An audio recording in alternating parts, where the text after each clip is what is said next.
So today we have the honor, and it is a pleasure for me, but the pleasure and honor of having a gentleman who has probably spoken at, I don't even know how many DJ conferences and other industry related conferences and probably stuff outside the industry, right? I would imagine. Yes, yes, a little bit of everything. A little bit of government, realtors, yes.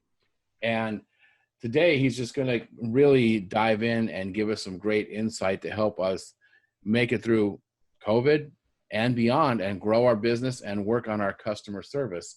So I'm going to turn it over right now to Mr. Ron Ruth. Welcome. Well, thank you, Kyle. I appreciate that very much. Before we get started, just a couple of quick housekeeping things. If you, what I'd like for you to do is find the chat down at the bottom of the screen and go ahead so you know how to do chat. If you don't already know how, go ahead and click on that. And in the chat, what I'd like for you to do is I want you to put the name of your company and what unhealthy snack have you been indulging on while you've been locked up in lockdown. So go ahead and put the name of your company and what unhealthy snack you've indulged on. I'll be watching for what you put in there. Come on. There we go. Mac and cheese. I see mac and cheese from Good Time Entertainment. I see ice cream and s'mores. Fairy Godmother loves cookie dough. I'm guessing is that cookie dough ice cream, I'm thinking. And then T-Mobile for Business, like strawberry popsicles. My favorite thing to indulge on during this time has been popcorn. I can't resist popcorn, especially if I smell it. If you like popcorn, here's what I want you to do at the bottom of the screen. You're going to see a little tab that says reactions. If you also like popcorn, go ahead and give me a thumbs up. Click on that thumbs up so you know where that is as well. Yes. So I'm not the only one that likes popcorn. That's great. So now that you know where those things are, I'm going to be asking you to contribute occasionally in both the chat and also to give me thumbs up at different times throughout the course of my presentation today. If you want to post questions in the chat, that would be wonderful as well. And I will discuss those. I'll answer your questions as soon as I get done. I'm not going to be here a whole long time, probably about 30 minutes, and then I'll be on to your questions. So with that said, let's get rocking. So as a customer experience designer, I teach small business owners, just like you in the wedding and event industries, how to speak fluent wow, the language of customers who will spend more for your product or service or return to do business with you again and again, and who will enthusiastically refer your business to family and friends. Now, if these are the same high-spending, loyal, raving customers you want to attract to your business, go ahead and type wow in the comments for me real quick in the chat. Yes, of course you do. Absolutely, almost every one of you does. Wowing your customers is just a simple three-step process. It's wrapping your customers in a warm, fuzzy blanket. It's obsessing over details and walking your why. So let's start with, at the beginning, wrap your customers in a warm, fuzzy blanket of care. The question that I get asked most often is, what is the difference between customer service and customer experience? Customer service is doing what's necessary. It's answering the phone or responding to an email or a voicemail in a timely manner. It's helping a customer with a problem or a question. Customer experience, on the other hand, is about how you make the customer feel during those interactions. And every interaction you have with them from first contact through the entirety of the relationship with your business. In other words, do they feel valued? Do they feel special? Do they feel important? Do they feel as though they've been wrapped in a warm, fuzzy blanket of care? Or do they feel that they are nothing more than just a transaction? Every year during the holiday season, I shop at Bath & Body Works for some of my wife's Christmas gifts. She loves the lotions and the gels and the washes and the creams, all those things that come in a variety of scents, hundreds of scents.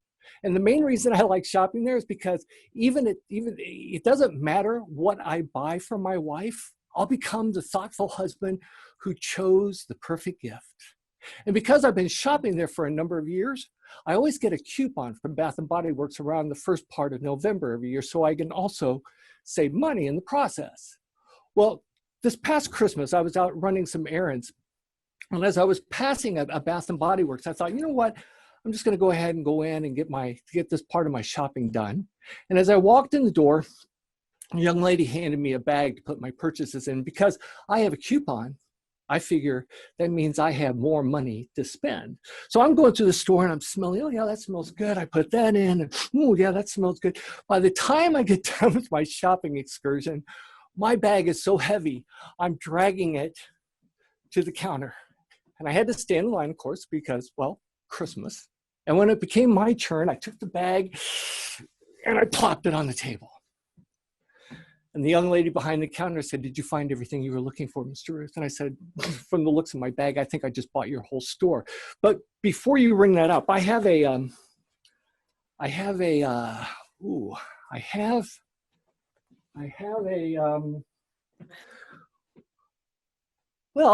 coupon, but I believe I left it back on my desk in my office. I live about 15 minutes from here. Could you maybe just hold my order behind the counter? I'll run home.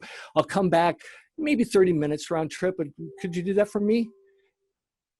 She said, "Mr. Ruth," she reached under the counter and she pulled out a piece of paper and she said, "Is this the same kind of coupon you just had?" I said, "That's it. That's the one." She said, "Well, I got you taken care of." And she rang me up and sent me on my way.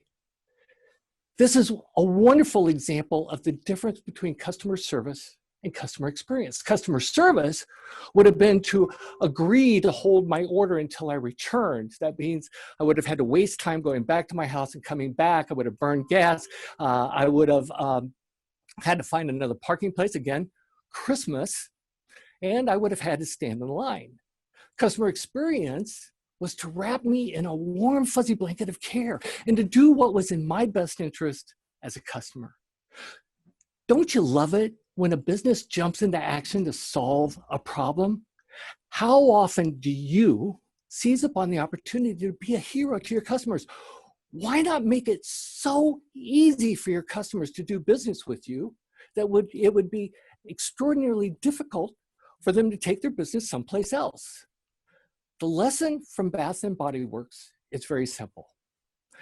Taking responsibility for a problem, even if it's not your fault, is worth its weight in gold in customer loyalty.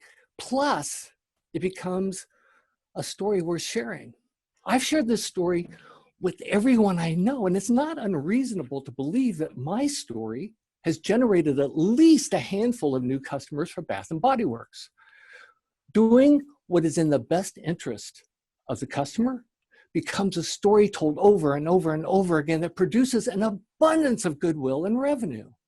So what is the story you want your customers to tell about the experience of doing business with you? This is not about doing something special because you feel you have to.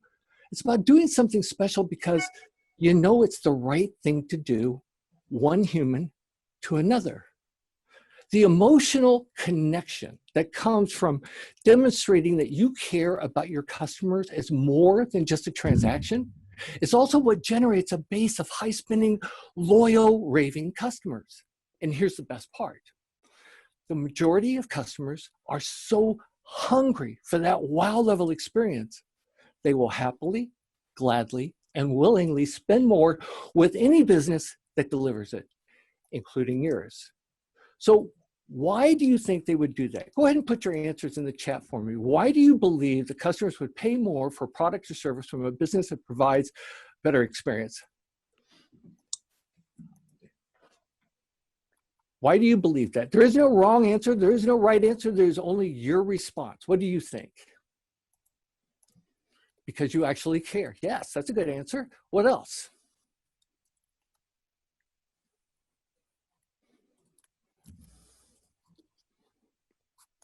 These all boil down to one thing. It's because they value the experience more. Think about that for a moment. Think about the businesses that you do business with over here, where you know you're spending more than you would be over here. But the reason you keep coming back over here is because each time they do, they wrap you in that warm, fuzzy blanket of care. Here's what I want you to do. I want you to think of a business right now that has earned your loyalty because they constantly deliver a 5-star wow level experience. Go ahead and picture that. Okay, now that you have it pictured, here's what I'd like for you to do. In the chat, I want you to write an adjective or two that best describes that experience. In other words, the business of doing business with them is or was efficient, if you will. Whatever you think it is, go ahead and put it in the chat, however you feel about it. Treat me better than family. Yes, I love that.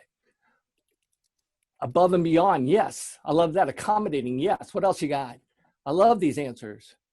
These are all excellent responses. Okay, so now the second part of what I'd like for you to do is in the chat, I want you to write an adjective or two that best describes how that experience made you feel. How did that experience made you feel?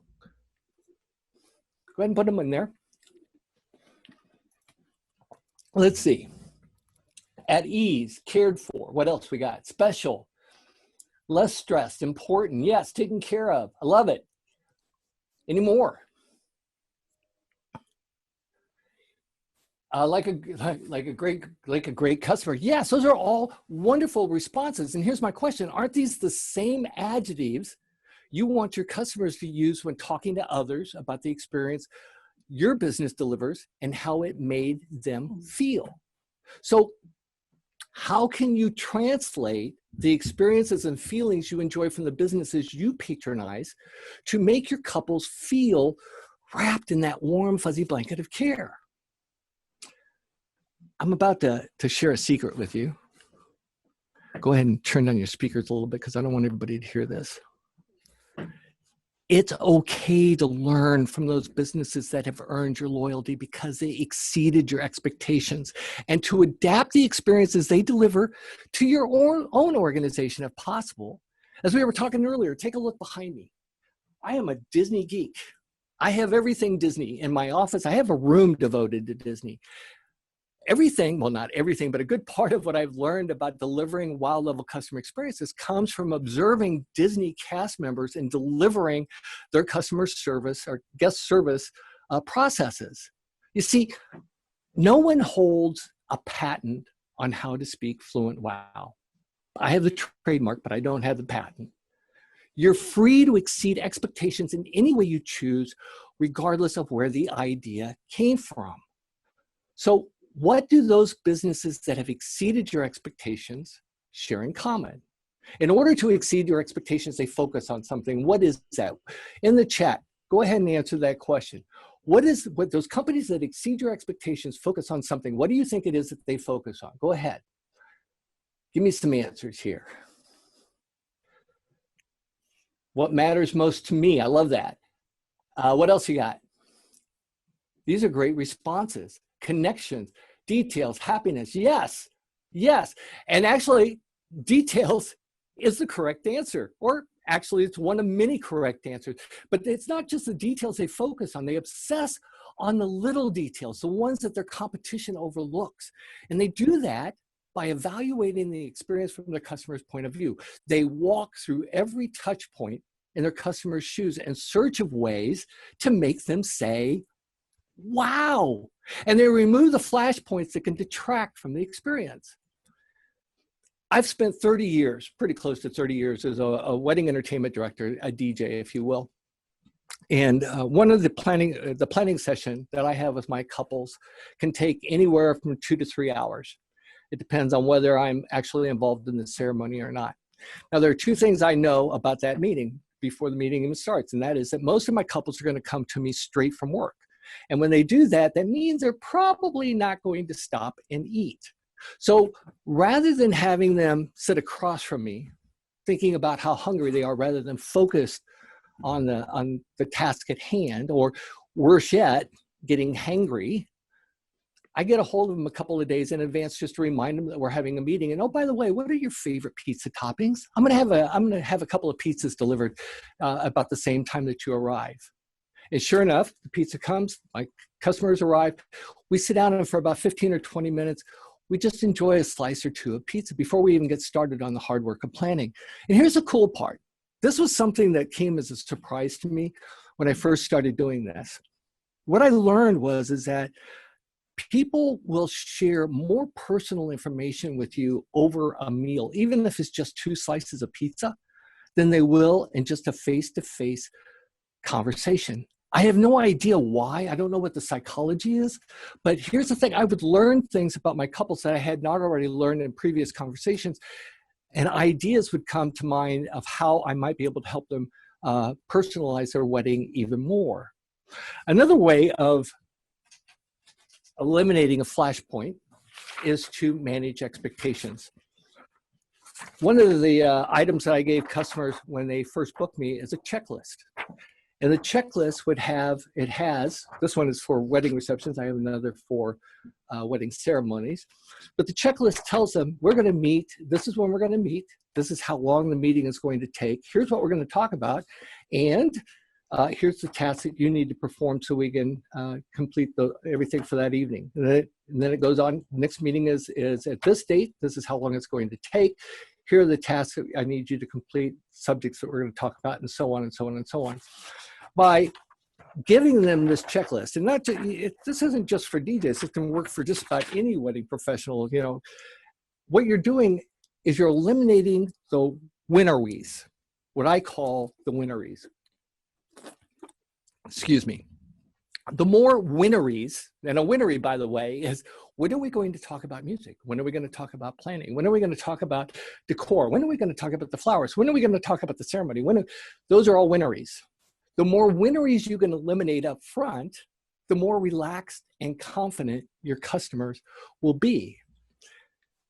There used to be a billboard for a bank along the highway here in Kansas City, and it read, "We solve our customers' problems before they become problems."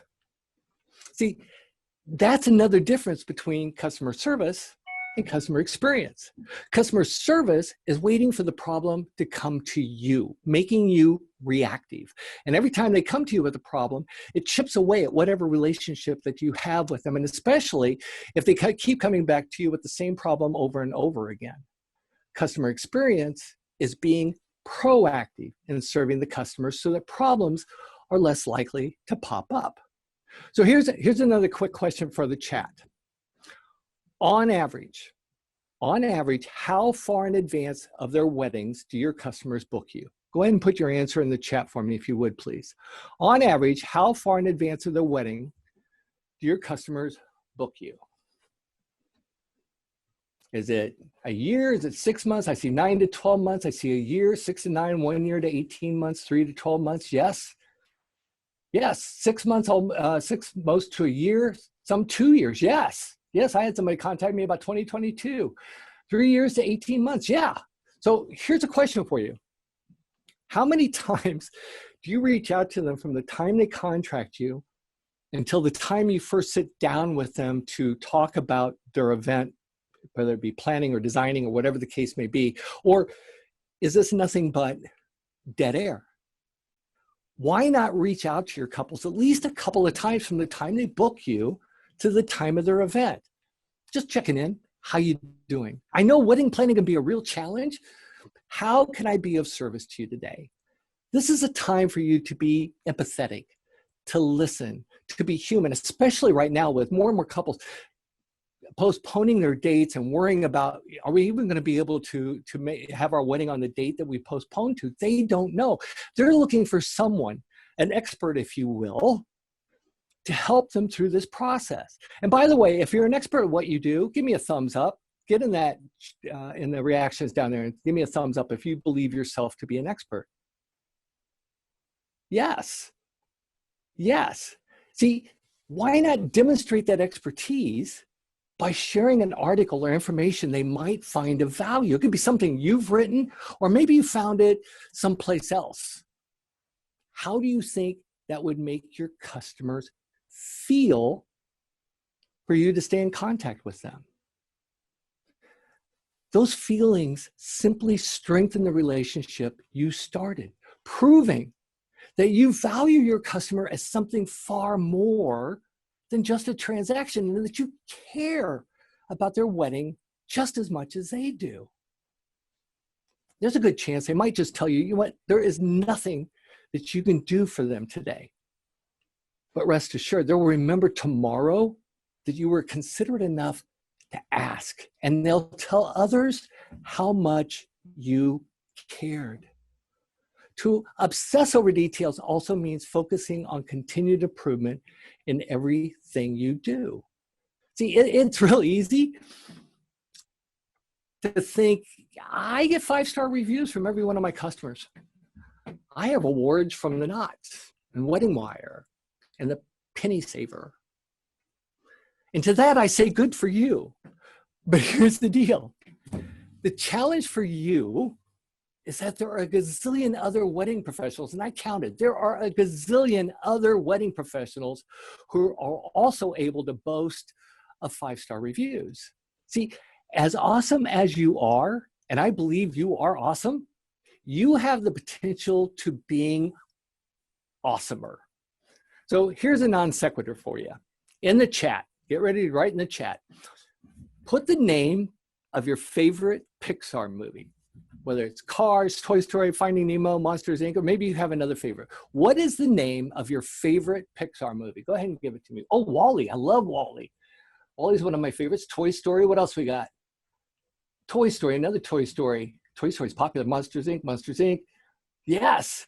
Toys, all of the Toy Stories. If somebody were to ask you if you cried during the third Toy Story, would you be honest and say yes? I mean, especially when they're going into the fire. I mean, that was pretty sad. Toy Story. Oh, absolutely. Somebody, Martin says he watches one daily. Well, he's got to. He's got 9 kids. They want to watch something. So here's the thing. The reason I asked that question, did you know that Pixar Animation has won 16 Academy Awards?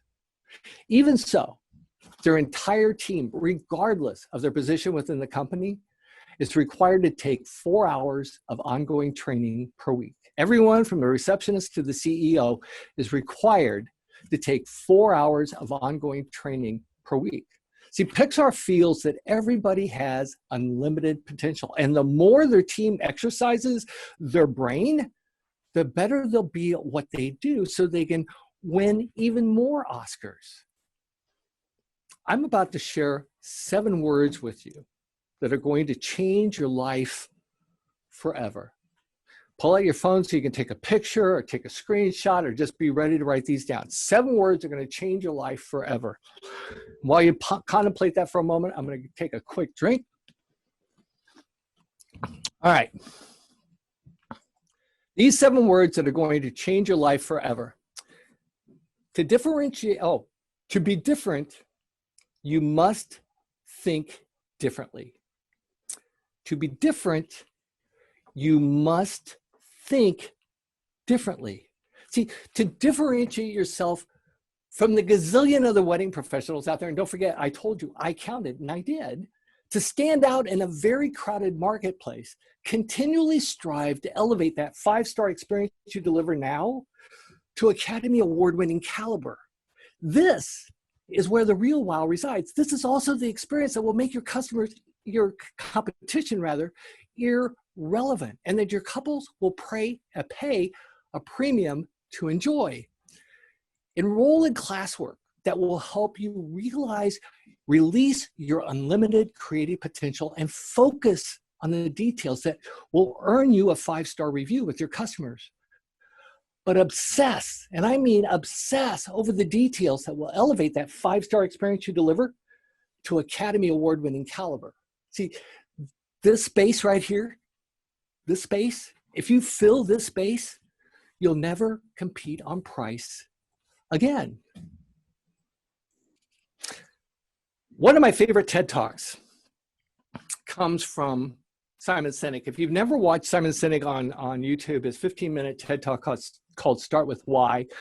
Make a note, and when you get an opportunity, you can devote 15 minutes to it. I would highly suggest that you watch it, because once you watch it, it will change the way you think and the ways that you market your business. And one of the things Simon says, one of the things Simon says is people don't buy what you do, they buy why you do it. So do you walk your why? Meaning, do you fulfill your purpose? Your purpose is your reason for doing all of the amazing things you do in service to your customers and to others. A great example of that is a business called Lewis Miller Design, a company that specializes in floral design and decoration in New York City. And Mr. Miller was recently featured in an online article on mymodernmet.com titled, "Floral Designer is Turning New York City Trash Cans into Giant Vases," or vases, depending where you come from, "overflowing with flowers." And I'd like to share a part of this article with you as you enjoy the slideshow of some of his work. As the owner of Lewis Miller Design, a company that specializes in floral design and decoration, the ambitious artist has ample blooms at his disposal. Armed with flowers left over from events, pardon me, Miller and his team take to the streets to adorn trash cans with exquisitely arranged bouquets. Quote, "Gifting flowers to New Yorkers is a simple idea that I've been thinking about for years," end quote, Lewis explains on the Lewis Miller Design website. He continues, and this is important, "I am in the business of fantasy and flowers, and it's my job to transform key moments in my clients' lives into joyful, everlasting memories. I wanted to recreate a similar feeling for the everyday city dwellers and tourists of New York City." In addition to his remarkable receptacle makeovers, Miller also improves the local scenery by placing cut flowers on statues, sculptures, and other public works of art, and with the same goal in mind, to try to create an emotional response through flowers. The notable paragraph here is, "I am in the business of fantasy and flowers, and it's my job to transform key moments in my clients' lives into joyful, everlasting memories, and to try to create an emotional response through flowers." Notice he didn't say, "My job is to arrange flowers for weddings or for parties." No, he believes his function, his purpose, his why is to be in the business of fantasy and flowers and to transform key moments in his customers' lives into joyful, everlasting memories, to try to create an emotional response through flowers. See, these words define Lewis Miller's purpose, his why. So what is your purpose? Your purpose is your why. It is an unmistakable reflection of your brand and who you are as a business owner and the way you do business. It's not a clever slogan meant to generate profits. No, profits are the reward for fulfilling your purpose. Above all, it's a promise to make a difference in the lives of your customers. And if you commit to your purpose, it will also differentiate you from every other wedding pro in your market. Once you can define your purpose, and if you haven't actually sat down to do that yet, I would strongly suggest that you do. Once you can define your purpose, commit to it. No shortcuts. And make it the rallying flag for everything you do. I was speaking to you earlier about how much of a Disney freak I am. I'm a Disney geek. Disney's purpose statement reads, "We create happiness by providing the finest entertainment for people of all ages everywhere." That's their purpose. If for some reason Disney were to decide that they didn't want to train their cast members anymore, it just cost too much money to train their cast members to deliver that happiness to their guests, do you suppose they'd be able to continue delivering that happiness? Probably not, which also means that they would not get the 70 million people coming back year after year after year to the House of Mouse.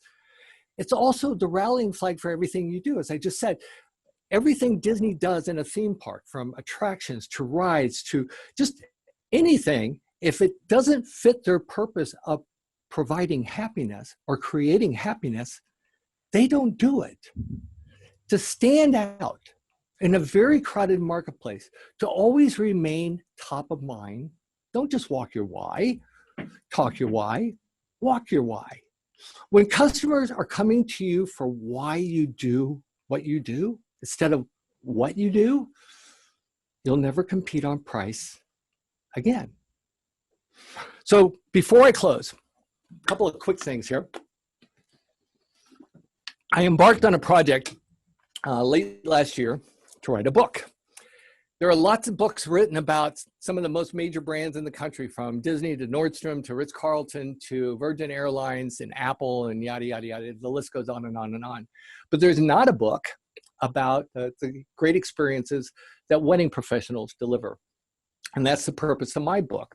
So I'm reaching out to wedding professionals all across the country, and I'm saying, hey, if you have a story you would like to share about how you deliver customer experiences, amazing wow level customer experiences to your couples, I'd love for you to contribute to the book. If you'd like to be a contributor, all you have to do is go to ronruth.com/wow, and you'll find the form to go ahead and fill that out and submit your story. This is not just a book. It's also going to be a video series. So after whatever contribution you make, we'll also turn it into a video that we can share as well.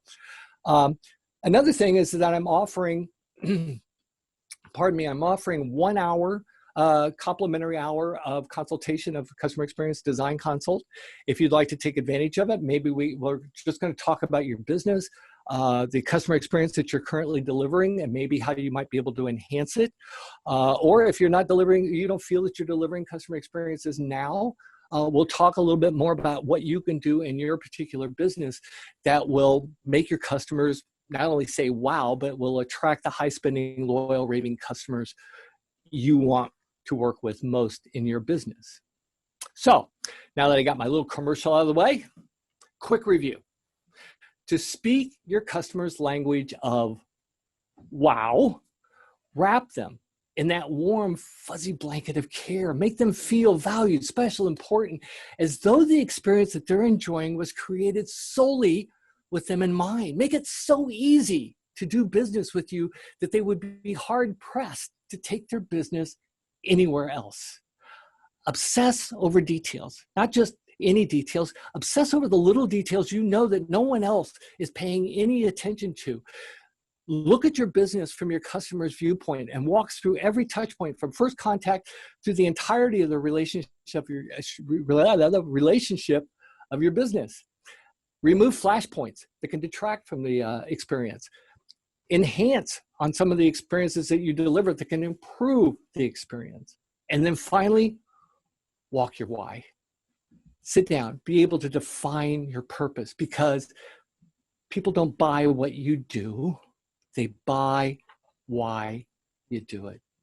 And with that, I appreciate your time and participation and wish you all nothing but continued success. Thank you so much. Wow. Well, there you go. Wow.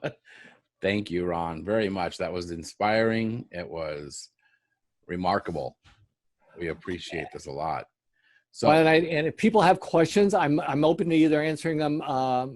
You can, if they want to ask them in person, I'm do that. I'm kind of looking through this to the chat to see if I can find any questions that somebody might have asked earlier. I'll tell you what, rather than me searching, if you had a question and you posted it, just go ahead and ask it live. Yeah, raise your hand. I'm gonna hook you up. I am gonna Martin, unmute you. Go ahead, Martin. There you go. You're live. Most of my couples know I'm crazy about what I do at weddings. I do anything for the laugh, and I've had 3 of my brides ask me, will I actually keep this hairdo for their weddings next year? And I probably will, because they asked me. Why not? Was there a question in there? Not really, just an example. Okay. All right. Thanks for sharing. Oh, it's Flock of Seagulls Wednesday day. Okay. That's right. I've listened to what they've asked, and I'm going to give it to them, even if it makes people look at me and go, what the hell is wrong with him? Awesome. Now, I am going to call Colleen out real quick. I'm going to unmute you real quick. She has a process. I'll let you unmute yourself. If you don't mind sharing your process, because she does have a lot of touch points with her clients Sure. just throughout the time. So I'll let her explain and go from there. It's funny you say that, Kyle, because I'm thinking, okay, gosh, what can we do better? What can we do better?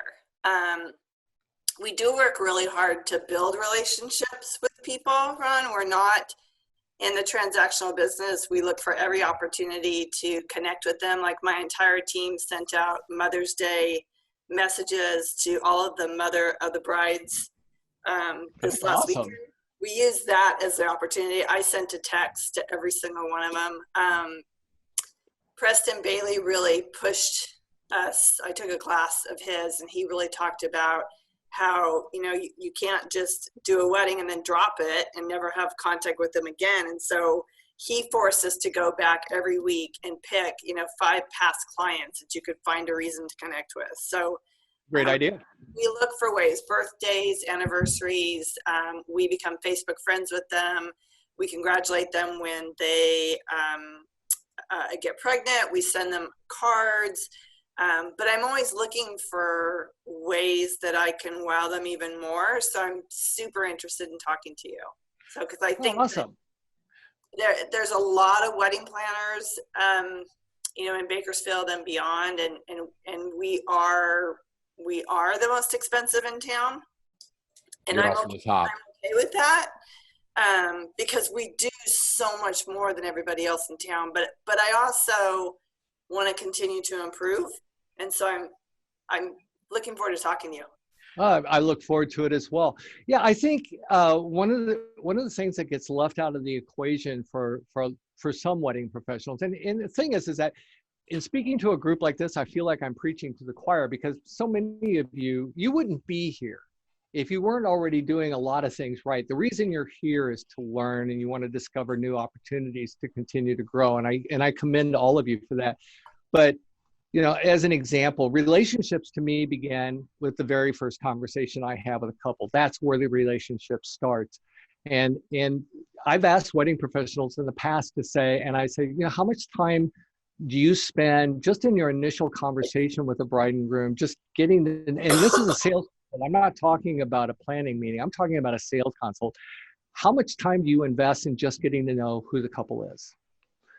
And, you know, and relationship building starts with 4 little words. Tell me about yourself. And then you let it go. It's amazing to me. Here's the thing I learned is that I have yet to meet a bride that doesn't love talking about the relationship, how they got engaged, where they got engaged, when they got engaged, how he proposed or how she proposed, depending on the relationship.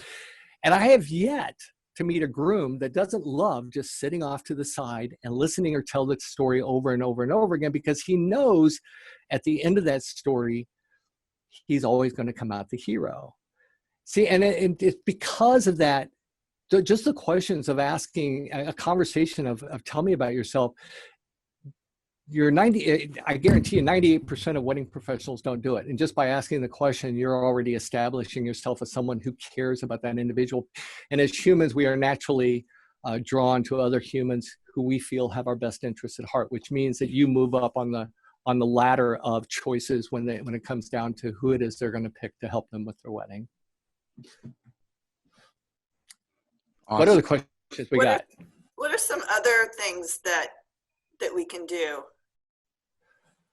Well, I mean, I think part of it is one of the things you're doing is one of the things I would have suggested is constantly reach out for all those special holidays, just to let people know. And I love the idea of following up with people after their wedding, because I do the same thing as well. The goal is never to wow just one customer. The goal is to wow a customer who's going to bring an army of more customers to your door that just want to be wowed. So anything that you can do in continuing that relationship.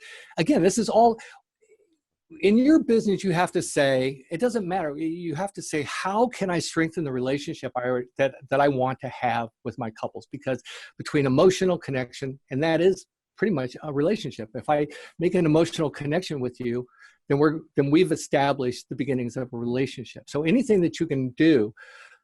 But again, I think a lot of it has to do with when we sit down and we talk about your particular business, I would probably explore some more ideas just based on what your business is, because it's difficult to say that what works for you is going to work for everybody sitting here today. Makes sense. Other than some of the ideas that I've already thrown out. So awesome. I learned a lot. I have 2 pages of notes. Oh, wow. Thank you. That's great. So you're ready for the pop quiz that's coming up in just a few minutes. I think so. I'm actually going to do a whole, because we have team meetings. I'm going to do a whole meeting on this for my team. Awesome. I'm glad. That's Yeah, I learned a awesome. lot. You have any other questions for me, Kyle? I love this. Come on, bring it. I know, huh? Well, I wanted to, and I'm trying to find it so I can say it right. But I wanted to have you give me a little more insight on how you came up with the word.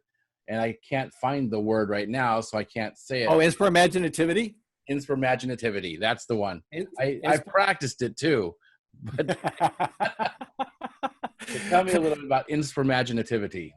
Inspiraginativity is a combination of inspiration, imagination, and creativity, because I am of the belief, again, going back to my love for Disney, one of my favorite quotes from the Disney Institute is that creative processes should never end when business processes begin, because the two are interrelated. And I am a huge believer in that. I believe, as an example, with for my fairy godmother friend, when you sit down with your group of people, if you sit down and you say, let's come up with some ideas of how we can better connect with our customers. What happens, let me kind of back up a little bit. I'm getting ahead of myself. What they mean by that is that all ideas should be exhausted, creative ideas should be exhausted before you start getting into critical thinking. In a lot of businesses, what happens is when people sit down to brainstorm, you'll get a group of folks who are in a circle and they start throwing ideas back and forth. And after a little bit, whoever's leading the conversation is going to look at their watch and say, we've been at this for 15 minutes. We need to wrap it up. And they're just going to pick whatever they think is the best response at that time. The problem is that they're going to be back around that same table 30 days later going, why didn't it work? Well, it's because you didn't fully explore every idea that was available.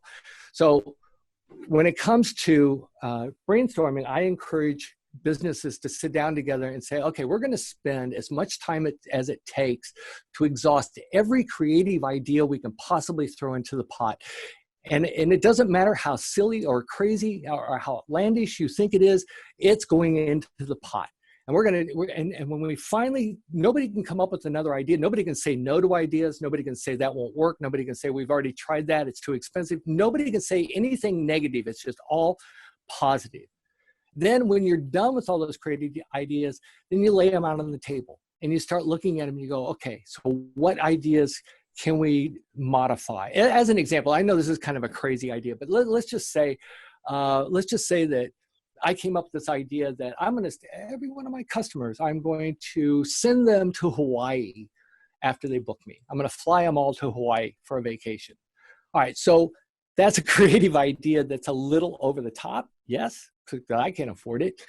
But here's a better idea. Maybe I could work a deal with a limo company where they would pick up my couples and bring them to either my first sales consult, or maybe they would bring them to the planning meeting, and they would treat them like royalty, coming and going. They would have maybe a bottle of champagne or some snacks or whatever. But again, you're taking an idea to go, okay, so that's a little extreme, but here's what we can do. Yes, my improv background. Yes, and so, Kyle, kind of back to your question. Inspiraginativity started one day. I was speaking at a conference at Wedding and BA, and I was presenting on creativity, and I was posting a Facebook page, and I was going to say, you're going to be inspired. It's going to be imaginative, inspiring, and creativity and creative. And all of a sudden, it just came to my mind, oh, inspiraginativity. And then I also started an institute. It's called the Inspiraginativity Institute, where business owners come. That's what those of you that consult with me, you're coming basically to the Inspiraginativity Institute, where you can discover new and exciting ways to wow your customers, to make them say wow, and also to attract more high-spending, loyal, raving customers to your business, the ones you really want to work with. Awesome. That help you, Kyle? That helped. And I went ahead and I found the word. So I put it in there because Colleen was asking, how do you spell that? So it's amazing. Last year I'm a member of the local chapter of the National Speakers Association, and last year I was presenting on creativity, and I had given the person introducing me my intro way ahead of time, and one of the words in there was imaginativity, and actually I think I had it in there twice.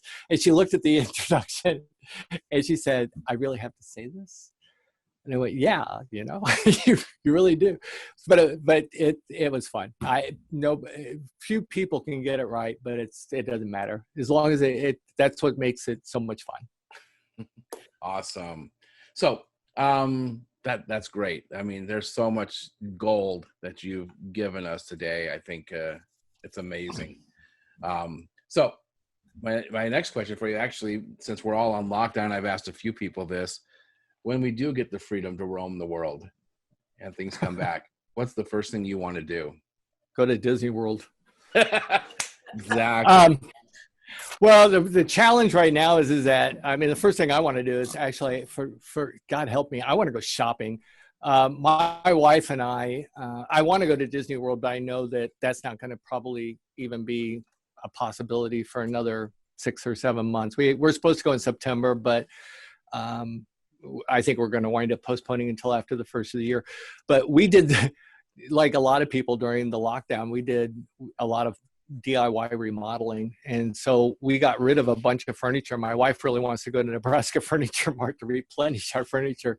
And to be honest with you, I'm actually, for the first time in a long time, excited about shopping. So, well, there you go. And what do you think going forward is going to change, not only in your business, but probably in most of our wedding industry businesses because of COVID and coronavirus? What do you think is going to change? Well, like wedding professionals, as a keynote speaker, my business, I'm in the same boat as all of you. My Right. anything I had on the books were canceled as well. Here's what I believe.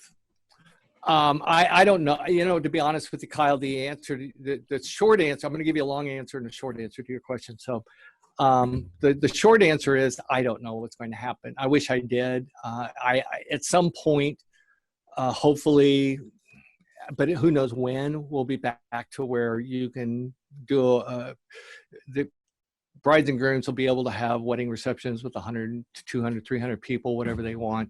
I don't know when that's going to be. Right now, it's just going to be extremely limited, which brings me to my long answer. My long answer is that, and I just wrote a blog article about this. I believe that if anyone is waiting on a new normal, that you're pretty much wasting your time and you're putting yourself in a position where you really haven't learned any lessons from the most recent past, and most likely you're not going to be prepared the next time a disruption rolls around. And there's no guarantee that we're not going to have another round of this come the fall or winter or even spring of next year.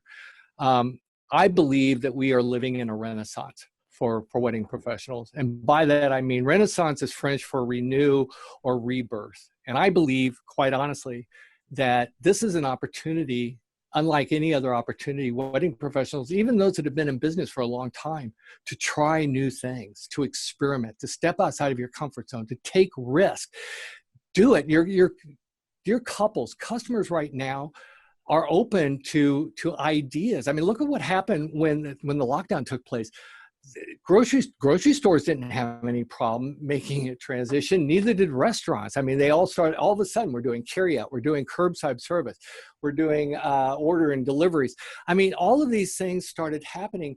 And I've been talking to a number of wedding professionals who have told me some fantastic ideas. I spoke to a guy who's going to start doing mini weddings. So it's all built around just very small weddings. He's also going to stream weddings to make it possible so that if you want to invite 300 guests, you can still invite them. You're just going to stream them in. And he's getting all the technical stuff to go with it to make that happen. I mean, for me, learning how to do virtual presentations is the new thing.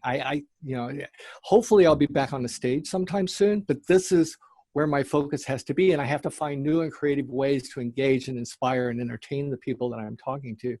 So I honestly believe right now, all of you, anybody that's still here with me right now, take advantage of this moment. So even if you think it's just totally crazy, do it. If it's something that is going to move your business forward and it's going to make your customers happy, it's going to bring them some delight, it's going to differentiate you from every other wedding professional or all of your competition out there, just do it. The worst that can happen is that you're going to learn, you're going to make a couple of mistakes, and you're going to learn from those mistakes, and then you're going to be able to go out and do it even better. So that's my long answer. And I'm going to jump down off my soapbox now. That's okay. That is a great answer, though. So, first off, thank you. Thank you Very much. I love this. It's been Great time. phenomenal. How do people get a hold of you if they want to get in touch with you? It's real easy. You can contact me at my website check out my website, ronruth.com, R-U-T-H, ronruth.com. You can email me at ron@ronruth.com if you'd like.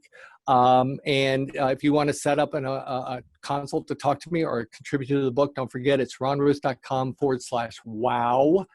Kyle, I don't know if you can add that anywhere just so It's in the chat right now. Okay, And cool. It'll be a part of the show notes as well. Okay, awesome. Yeah, so that's a great place where I'd love for you all, I'd love to hear from you, all of you, about how you go about exceeding expectations of your customers. And also, if you want to just talk about your business and I don't really stick to an hour, so an hour consult with me can go as long as it takes for us to talk. So those are the best ways. And then I think you said something earlier, you're going to post all of my social media stuff. So yeah, I have and I'm everywhere, Twitter, Facebook, all of that is on our page that we created for you. And I'll go ahead and share the page real quick so people can get an idea of what's there. Let's see here, share screen. And while you're doing that, Kyle, I forgot when I was talking about the checklist. If anybody would like a copy of my checklist, and keep in mind it's for DJs, but it might give you inspiration in your own business depending on what it is you do. If you'd like a copy of this, I'm happy to share it. Just ron@ronruth.com, and then in the subject line, just put checklist, and I'll know exactly what it is you want. Oh, look at that. See, all nice and pretty. I am all over the place. Look at that. Who? Yes. I love that doctored photo. That's really you know. good. And then once, like I said, once the video is complete, rendering and all that kind of stuff, it'll be here as well as the podcast part of it and the show notes. Awesome. It all takes a few days to put together, of course.